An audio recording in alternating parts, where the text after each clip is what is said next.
If you are a person that always wonders why your love relationships don't work out, regardless of how many relationships you get in, they probably end the same or it just doesn't work out and you're always questioning why. Well, this video is for you. And it's because I'm going to share with you today 3 reasons why people fail at relationships. And the crazy thing is, it never has anything to do with the person. It has everything to do with you. So if you get triggered easily, boo-boo, this video is for you. But if you're ready to finally find, not even find, but allow yourself to receive that fulfilling relationship that you truly desire, then this video is for you. So stay tuned to the very end, because I guarantee you, not only will you start to recognize why relationships don't work out, but you start to recognize how can you stop being the chaser and start becoming magnetic.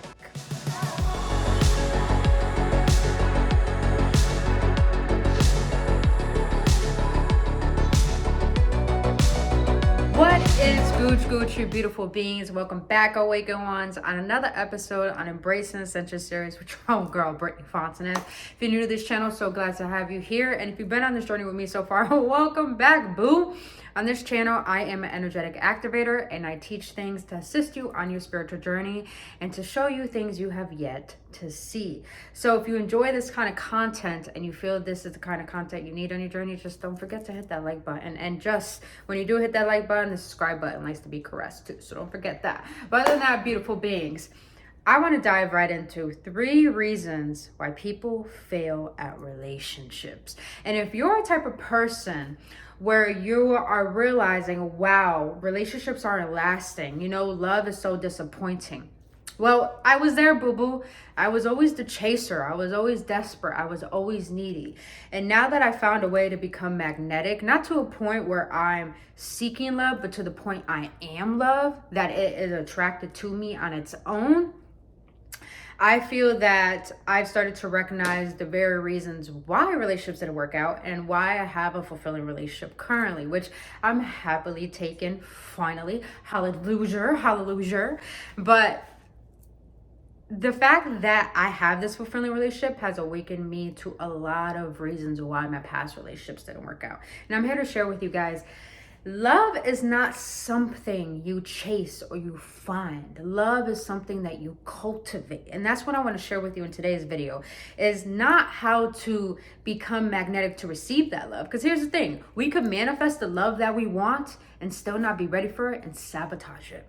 And it's because we have not learned these 3 reasons why relationships fail for us. Now, I even recognized yesterday, me and my current partner, I started to realize my own patterns of why I sabotage relationships and why they didn't work out well, because my words have been very, very harsh.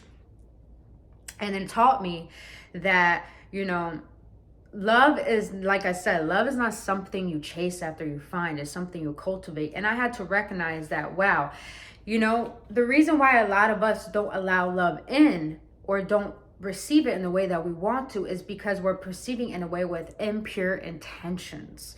We have to understand that, in order to allow the love that we want, it requires us to recognize our own selves, our own shadow. And this is where I want to get into the 3 reasons why we fail in relationships. And the first reason is a lot of people forget how to create a relationship with themselves.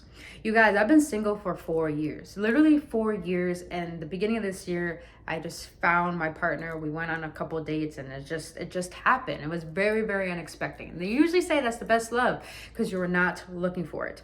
But that's the thing people forget. The first reason why people fail at relationships is because they forget to build one with themselves. And a lot of you may be saying, I'm tired of hearing that. But I'm going to be real honest with you. You wake up with you. You go to bed with you. You feed you, you piss with you, you shit with you, you shower with yourself, you do everything with yourself. And if you're that type of person who always talking bad about yourself, always judging yourself, you're going to get a reflection of that in relationships. And the reason why it's so important to cultivate a relationship with yourself is because we got to be honest with ourselves. We come by ourselves to this planet. We're going to leave by ourselves with this planet. We have to understand how we are. We have to discover self before we even dare allow someone to discover who we are. Because if we don't know who we are, we don't know what we want. And when we don't know what we want, we attract whatever it is that's not fulfilling the things that we need. If anything, when we don't know what we want and we get a relationship and we're so infatuated by it, we are not getting what we want, is because we're only fulfilling our trauma bonds and the trauma that we have yet to face. So therefore, it's going to be a reflection in another person. Hence why there's a lot of toxicity. Hence why we have popularized, cheating and toxicity, when we should normalize, loyalty and love. And that's what I want to share with you, is that love is not toxic and love is not disappointing. People who are hurt and people who refuse to know how to cultivate love for themselves in their own sanctuary, rather than saying they're lonely, if they're not willing to do that, then they're not really ready for what they want. Hence, they don't really know what they want. So it's so important to cultivate a relationship with yourself, because if you don't, you're just going to get a reflection of the pain that keeps seeping and suppressed within your being. So you can't blame that other person.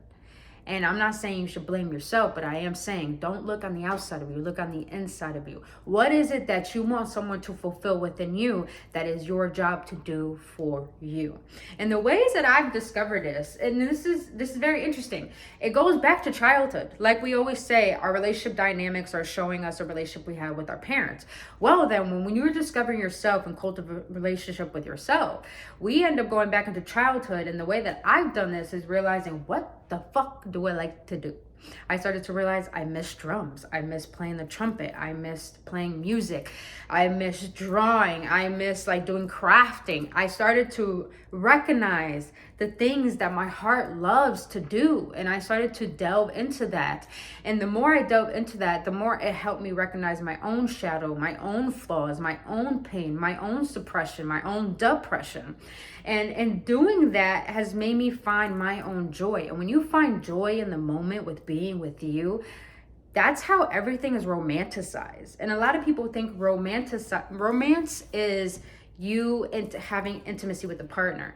It's really not like that. Romance and intimacy can be in every moment of your life. When you're cooking, when you're cleaning, when you're listening to music, when you're writing, when you're drawing, when you're watching TV, when you're sitting on the couch and there's nothing but silence. You can romanticize that moment in a way where you could cultivate gratitude, cultivate self-nurturing, cultivate what is it about myself that I love and what is it about myself that I don't love that I want to love. So those are ways that I've have cultivated a relationship with myself that might help you. What is it that you used to love to do as a child? And what is it that your heart is really yearning for? And learn to listen to that, because the mind is not here to fulfill us. The heart is. And if you're not willing to listen to your heart, your mind is always going to be the dictator, and it's only going to lead you to consistent disappointment. So cultivate a relationship with yourself to the point that your mind and your heart are in alignment with your body, to the point that you are not looking for anything outside of you. You're searching for everything within you. So that's the first reason why people fail relationships, is because they fail to cultivate a relationship with themselves. Now let's get into the second reason why people fail relationships. And this one is going to be triggering. And if it's triggering, I'm doing my job. And that is, we fail to look at our own shadow and flaws, meaning that we bypass our shadow and flaws. The reason why people fail at relationships is because they're always nitpicking at the other person, always blaming the world. Oh, they hurt me. They did this. They did that. I didn't do anything. I'm innocent. That is a lack of accountability and irresponsibility. When you refuse to take responsibility for why a relationship didn't work out, you fail to learn the lesson. I'm gonna say that again. When you bypass your responsibility of how you acted in a relationship and why it failed, you lack to learn the lesson. The reason why relationships fail is because you refuse to see your own flaws. You refuse to see your own shadows. And I recognized that yesterday. You know, me and my partner were having a conversation. And I joked with her and it hit a trigger for her that, you know, in her life, she's been, you know, abandoned and hurt, and it's none of my business to say this, but it made me realize how harsh I could be with my words. And it really brought me down the rabbit hole of my past relationships and the fact that, damn, I've said some harsh shit that made people feel like nothing, made them feel worthless, made them feel like they're not good enough. And that made me really recognize, wow, I'm not perfect. I'm not the best. I don't know it all. So to think that I know what love fully is preposterous, and it makes me look like a fool.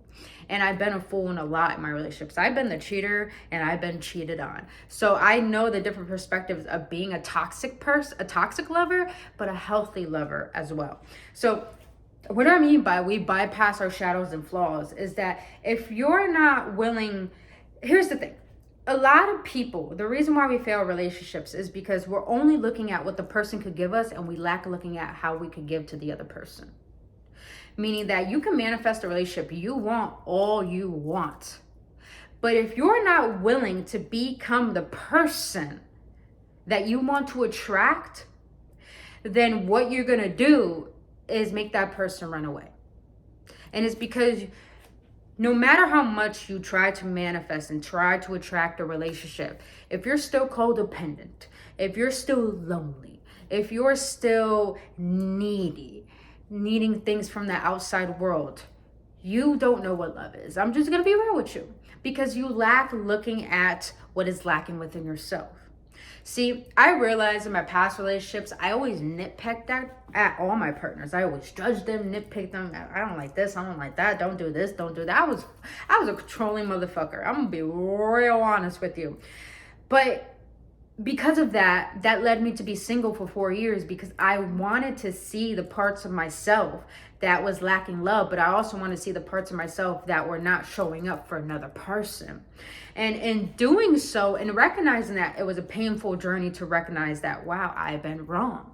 And it's hard to swallow the pill of recognizing you are your own problem. And if you're not willing to see if you have codependency issues, or willing to see that you're emotionally unavailable, or you know, have abandonment wounds, if you're not willing to see that, don't get into a relationship. The best advice I've ever been given: stop getting into relationships and go to therapy. I know that triggered a lot of people, but listen, you guys, I did it. I've been to therapy, I've been to spiritual therapists, I've been to Reiki practitioners, I've done my own healing, I've done my own shadow work, and all of that has helped me be able to open up my mind and open up my heart, to open up my mind to see how my ego is ruling my relationships, but open up my heart to recognize, how can I let go of this controlling mechanism that is not allowing the love that my heart needs.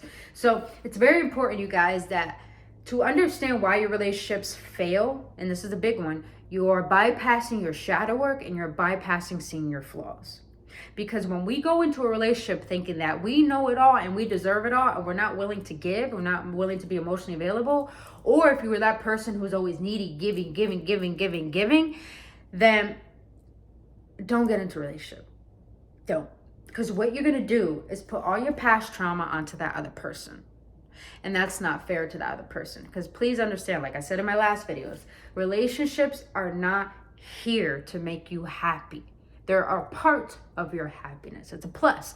They're really here to teach you to grow and be a better version of you. So that's the second reason why we fail relationships, is because we bypass our shadow and our flaws. Now, the last and final reason, and this is a big one that is all over the entire fucking world, that's causing the cycle of trauma bonds and relationships, and why, you know, a lot of people look towards celebrities, oh, this is relationship goals, but really it's toxic as fuck. And the third reason why we fail relationships is because we're judgmental and self-righteous. I will say that again. The final reason why we fail relationships is because we're judgmental and self-righteous. Now, I'm going to be honest with y'all. We live in a demented world. Let's be real. We do. This world was first created with love, but then it turned demented. Let's be real.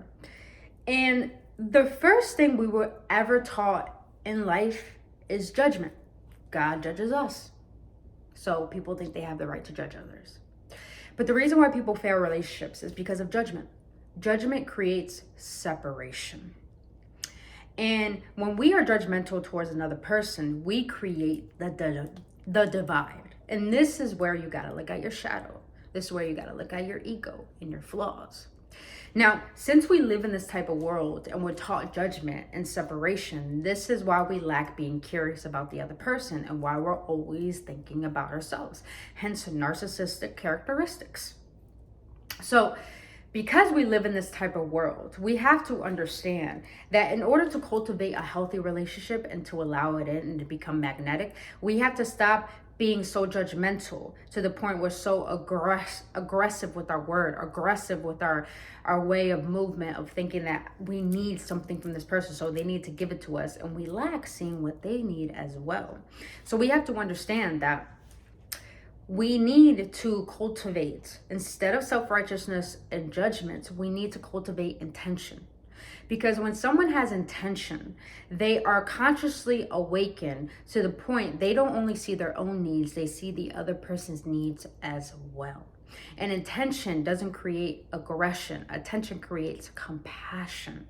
When you have intent to date someone, you have the intention to go with them for the long haul. And if they don't fit you, they don't fit you. But that's the thing a lot of people lack. They want to get into relationships for the other person to heal their pain, for the other person to fulfill them. But if you're not willing to see your own pain, you're going to create judgment and create separation. And it's very important that you have an intention before you jump into a relationship. Because if you don't, it's going to be a repeating cycle that you do not want. And the thing is, when people are judgmental and self-righteous, getting into these type of relationships, they always tend to put their pain onto the other person, and that is where sympathy is formed, not empathy. And sympathy is that I don't really see your pain, but I'm gonna be here because you need me. But empathy is, I recognize what I've done, and I recognize how I've hurt you, and I recognize how I want to work on it, and then vice versa. So a lot of people get into these relationships listening to the world, listening to these celebrities, listening to this toxic way of how relationships are. And because of this, we become so narcissistic and only thinking about ourselves that, oh, I'm only in it for fun. Oh, I don't really want to be there. I want the relationship kind of characteristics like having sex, holding hands, but I don't want to be in a commitment. That is a person who lacks self-acknowledgement and self-awareness. So the third reason why people fail relationships is because of judgment and self-righteousness.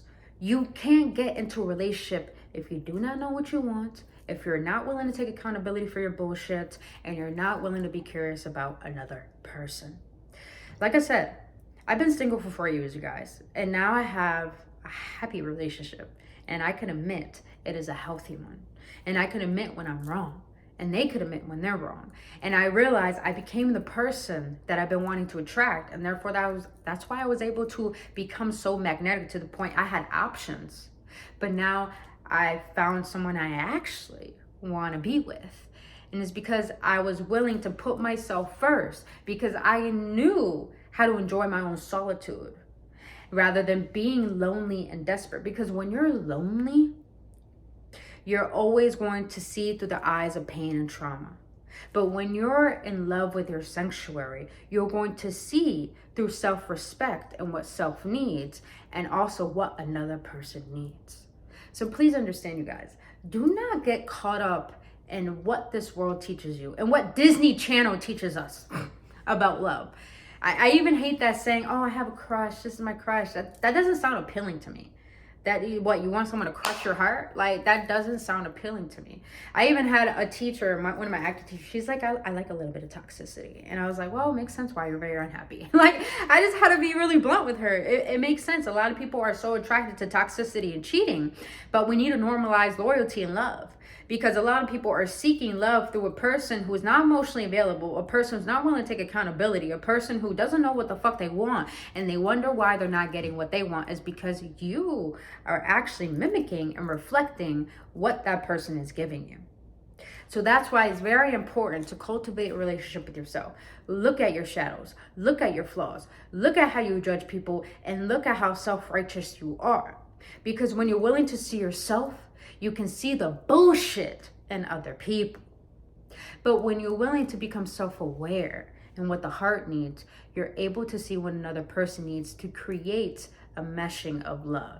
And if you guys don't know what I'm talking about, this is importance of compatibility, not, what was that? Chemistry. It's important to know compatibility, not chemistry. Chemistry is where that's that lustful, romanticizing, false intimacy. Whereas compatibility is y'all can work together at your fucking worst, because you can see your own bullshit, you can see that person's bullshit, but you both can find a way to heal that, rid that, and actually cultivate something more healthier for both of you. So if you guys don't know what I'm talking about, go check out that video, chemistry versus compatibility. I'll leave it up here and I'll leave it at the end of this video. But you guys, I wanted to share these with you because since I've started to recognize that I'm in a healthy relationship, I've learned so much. I think my biggest karmic lesson in this lifetime is relationships, because I've been through a lot of relationships. Like, you guys, I used to be the ugly duckling in high school, dead ass. I'm literally like those movies where, oh, she was so ugly in school all throughout her entire years of school. And when she got older, she looks hot now. And I became more attractive. And I started to realize, like, wow, when I wasn't attracted, when people weren't attracted to me, I realized, like, wow, I had to create a personality. But now that I have the looks and the personality, it's like, oh, you know, I attract toxic people, but I also attract healthy people as well. So now that I am in a place where I know what love is, I know what a relationship, I know what it takes to go the long haul, that it was worth going through all that pain. It was worth learning those lessons. Because yes, I have a healthy relationship now, but I can teach people what a healthy relationship could really, really be, even if I was still single. Like I said, I've been single for 4 years, but it's crazy. Like, I even help my parents, like my mom and my stepmom, you know, yo, this is what you got to do to have a healthy marriage. Like, it's crazy. I have a lot of people come up to me for relationship advice, even when I was single. And I still have people still coming up to me with relationship advice, or how to flirt, or how to get a partner, or just how to get a hookup. And it's because I have been willing to go through the pain that most people don't want to go through. And that is to recognize when you're wrong, to recognize that you don't know what you want, to recognize that you lack being capable of allowing someone in. So you guys, this video was all about helping you see the walls you have up, the shields you put towards your heart, and to recognize how to allow love in, but to also how to give love, you guys. So the way to become magnetic is to look at these 3 reasons why your relationships fail, and how to honestly address what is it that needs to change within me, not the world. Because like I said, you guys, we are born with ourselves, we're gonna die with ourselves. We have to understand what the self needs and discover self. We're only existing to discover self and enjoy this experience of the human experience. And when you can do that, then you can allow someone in. But if you are not happy on your own, do not bring someone in, because they're not here to heal you. They're here to teach you to grow and be a better version of you. So you guys, I really hope that these 3 reasons have helped you understand how not only to attract a partner in a relationship or to attract options, but to also understand what real deep-seated love is. Because love really has nothing to do with another person, it has everything to do with you. And when you could be that love, then another person just is a plus. And therefore, here's the crazy thing. Since I've been single and been able to do this work, yes, I've been able to attract that love, but this person is healed as well. Not fully healed. We're not fully healed. We still got a lot to learn and purge. But the fact that I've been able to heal myself in a lot of ways to allow someone in, that person is the same way, because I am a reflection of what I want. And that's the reason why I'm so magnetic to people who want to be with me, or relationships at that. So you guys, I really hope that these reasons help. And if you got triggered, please understand, boo-boo, it was not to hurt your feelings. It was for you to recognize what is not serving you that needs to be let go. Because when we actually are self-righteous and bypass our shadow and don't cultivate a relationship with ourselves, we fear love. That's all it means. That's why we are the way that we are, is because we fear love. Dibber! Sexy man. It's a dog. It's a dog. But other than that, you guys, I really hope that these three reasons helps. And if they did, please let me know your stories in the comment section below. I really want to know what has happened when you do. I scared him. But let me know your feedback in the comment section below, to let me know what happens after you apply what I shared with you today. But other than that, you guys, I really hope this served you. I really hope it does help you, and I really hope it does allow you to open up your heart and to attract that love that you desire, but to also realize the beautiful love you have within you that can never be duplicated. So other than that, you guys, I love you and only love, and I'll see you on the next one.